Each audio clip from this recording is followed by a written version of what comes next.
మోకాల ఆపరేషన్ కానీ మా అమ్మ అక్కడికి వెళ్ళిన తర్వాత అక్కడ ఆయాసం కింద వచ్చి 15 రోజులు డాక్టర్ గారు అబ్జర్వేషన్లో ఉంచేశారు, ట్రీట్మెంట్ చేయకుండా, మోకాల ఆపరేషన్ చేయకుండా. దేవుడు మహాకృపను బట్టి ఆ పరిస్థితి అంతా చక్కబడి ఆయాసం అంతా తగ్గి ఆరోగ్యం కుదుటపడిన తర్వాత మోకాల ఆపరేషన్ చేయడం జరిగిందండి. ఆ ఆపరేషన్ సక్సెస్ అయింది. ఒక 5 రోజులకి ఇంటికి పంపించారు. ఇంటికి వచ్చిన ఫిజియోథెరపీ డాక్టర్ ట్రీట్మెంట్లో థెరపీ తీసుకుంటున్నారు. అంతా మళ్ళీ నెక్స్ట్ టైం కుట్లు విప్పిన తర్వాత మళ్ళీ హాస్పిటల్కి వెళ్తే ఆపరేషన్ సక్సెస్ అయిందమ్మా, కంగారు పడద్దు, పెయిన్ అయితే కొంతమంది ఒంటి తీరుని బట్టి అలాగే ఉంటుంది 2-3 నెలలు అన్నారు. దేవుడు మహాకృపండి ఇదంతా. నిజంగా ఎవరి పరిస్థితి వాళ్ళు అనుభవిస్తేనే తెలుస్తుంది. కానీ ఆయాసం మందులు తీసుకెళ్ళారు, అవి ఎక్కడో మర్చిపోయి 15 రోజులు అక్కడ చిక్కుబడిపోయారు హాస్పిటల్లో.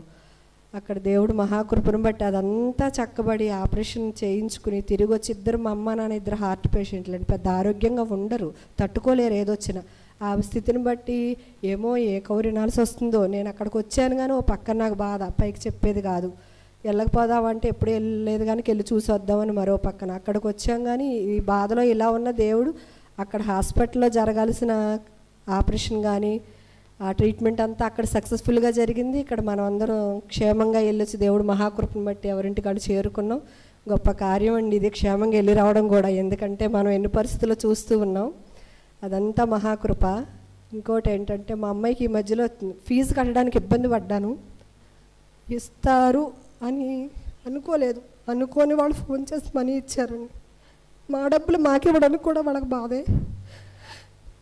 దేవుడు కృపను బట్టి ఫీజు మనీ వాళ్ళే ఫోన్ చేస్తే వెంటనే వేసేస్తానని వెంటనే కొట్టేస్తారండి. అసలు నేను అనుకోలేదా మనీ వస్తుందని. మాదయ్యుండి కూడా మాకు ఇవ్వడానికి వాళ్ళకి మనసు ఒప్పదు. కానీ దేవుడు మహాకృపను బట్టి అసలు వెంటనే కొట్టేస్తాను అని వెంటనే కొట్టేస్తారు. అసలు నేను అనుకోలేదు ఇస్తారని హోప్తో కూడా నేను వాళ్ళకి ఫోన్ చేయలేదు.